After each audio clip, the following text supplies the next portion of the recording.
آج ہم بات کر رہے ہیں بٹ چیٹ کی۔ یہ ایک نئی میسیجنگ ایپ ہے اور ہمارے پاس جو معلومات ہیں وہ بتاتی ہیں کہ یہ کافی الگ ہے۔ جی بالکل، خاص طور پر یہ بات کہ یہ بغیر انٹرنیٹ اور مرکزی سرورز کے چلتی ہے۔ یہ جیک ڈورسی جو ٹویٹر اور ایکس کے بانی ہیں، ان کی ٹیم نے بنائی ہے۔ تو آج ہم یہی سمجھنے کی کوشش کریں گے کہ آخر یہ کام کیسے کرتی ہے۔ ہاں، یہ خیال ہی بڑا دلچسپ ہے کہ انٹرنیٹ یا فون نمبر کے بغیر میسیجنگ ممکن ہو۔ یہ مکمل طور پر پیئر ٹو پیئر ہے۔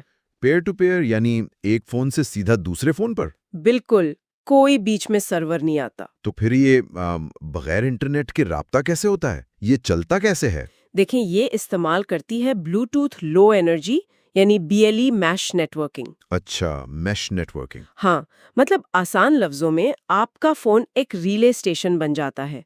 پیغامات ایک فون سے دوسرے قریبی فون تک یوں سمجھیں کہ پھلانگتے ہوئے جاتے ہیں۔ تو اگر میرے قریب کوئی اور بٹ چیٹ صارف ہے تو میرا پیغام اس کے فون کے ذریعے آگے جا سکتا ہے؟ بالکل، اس طرح ایک نیٹ ورک بن جاتا ہے اور اس کی رینج تقریباً 300 میٹر تک ہو سکتی ہے، ایک ڈیوائس سے دوسری تک۔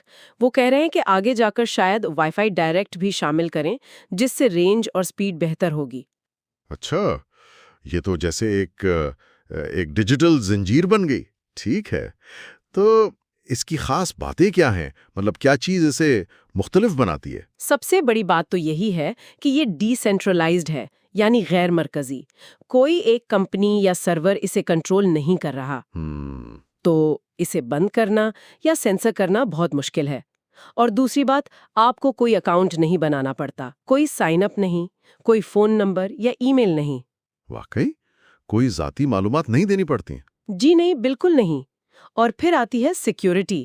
اس میں اینڈ ٹو اینڈ انکرپشن ہے، بہت مضبوط والی۔ اچھا، کون سی انکرپشن استعمال ہوتی ہے؟ وہ کرو 25519 اور AES-CM استعمال کر رہے ہیں۔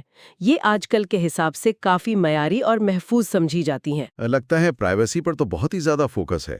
کیا کچھ اور بھی حفاظتی چیزیں ہیں اس میں؟ ہاں، کافی کچھ ہے۔ جیسے ایک چیز ہے ٹائمنگ آبفسکیشن۔ یہ چھپانے میں مدد دیتی ہے کہ پیغام اصل میں کب بھیجا گیا۔ اچھا۔ پھر ڈمی ٹریفک بھی ہے، مطلب یہ ایپ خود ہی کچھ بیکار کا ڈیٹا بھی بھیجتی رہتی ہے تاکہ اصل پیغامات کو پہچاننا مشکل ہو جائے۔ زبردست۔ آپ پاس ورڈ سے اپنے چینلز محفوظ کر سکتے ہیں۔ اور ایک پینک موڈ بھی ہے۔ پینک موڈ وہ کیا ہے؟ اگر آپ اسکرین پر 3 بار جلدی جلدی ٹیپ کریں تو ایپ کا سارا ڈیٹا فوراً ڈیلیٹ ہو جاتا ہے، ایمرجنسی کے لیے۔ واہ، یہ تو کافی سوچا سمجھا فیچر ہے۔ اچھا، اور یہ پیغامات بھیجنے کا طریقہ کیسا ہے؟ کیا وہ ہمیشہ رہتے ہیں؟ نہیں، ڈیفالٹ سیٹنگ یہ ہے کہ پیغامات کچھ وقت بعد خود ہی غائب ہو جاتے ہیں۔ ٹھیک ہے۔ ہاں، جب تک آپ انہیں خاص طور پر محفوظ نہ کریں۔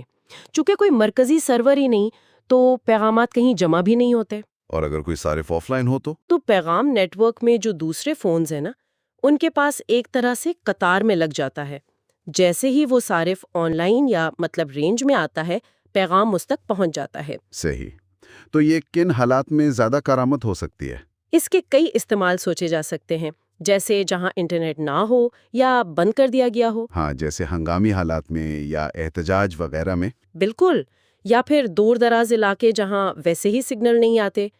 پھر وہ جگہ بھی ہیں جہاں نیٹ ورک بہت رش کی وجہ سے بیٹھ جاتا ہے، جیسے کوئی بڑا کنسرٹ ہو یا فیسٹیول۔ صحیح کہا، وہاں اکثر سیل سروس کام نہیں کرتی، تو گروپس آپس میں رابطے میں رہ سکتے ہیں۔ جی، یا جیسے پہاڑوں پر ٹریکنگ کے لیے گئے ہوں، وہاں بھی یہ کام آ سکتی ہے۔ ٹھیک ہے، تو اگر خلاصہ کریں، بٹ چیٹ ایک اہم کوشش ہے آف گرڈ پیغام رسانی کی طرف۔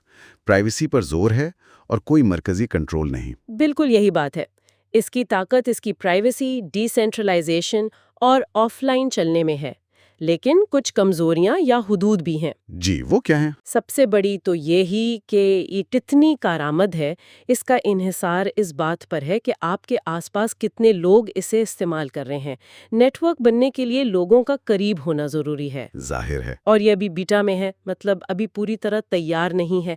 پہلے یہ صرف iOS ٹیسٹ فلائٹ پر تھی اور وہ بھی اب بھرا ہوا ہے۔ اینڈرائیڈ ورژن ابھی غیر سرکاری ہے۔ اور سیکیورٹی آڈٹ کا کیا؟ ہاں، یہ اہم بات ہے۔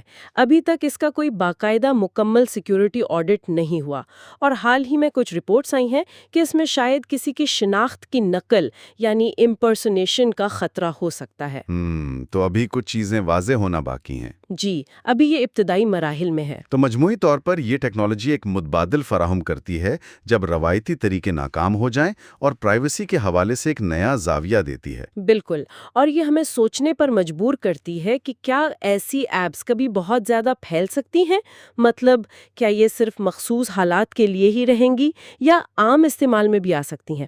یہ واقعی ایک اچھا سوال ہے، کیونکہ اس کی کامیابی تو صارفین کی تعداد پر منحصر ہے۔ جی ہاں، اور یہ بھی کہ لوگ بہتر پرائیویسی اور آف گریڈ ہونے کے لیے جو روایتی ایپس کی سہولت ہے اسے کس حد تک چھوڑنے کو تیار ہوں گے، یہ دیکھنا ہوگا۔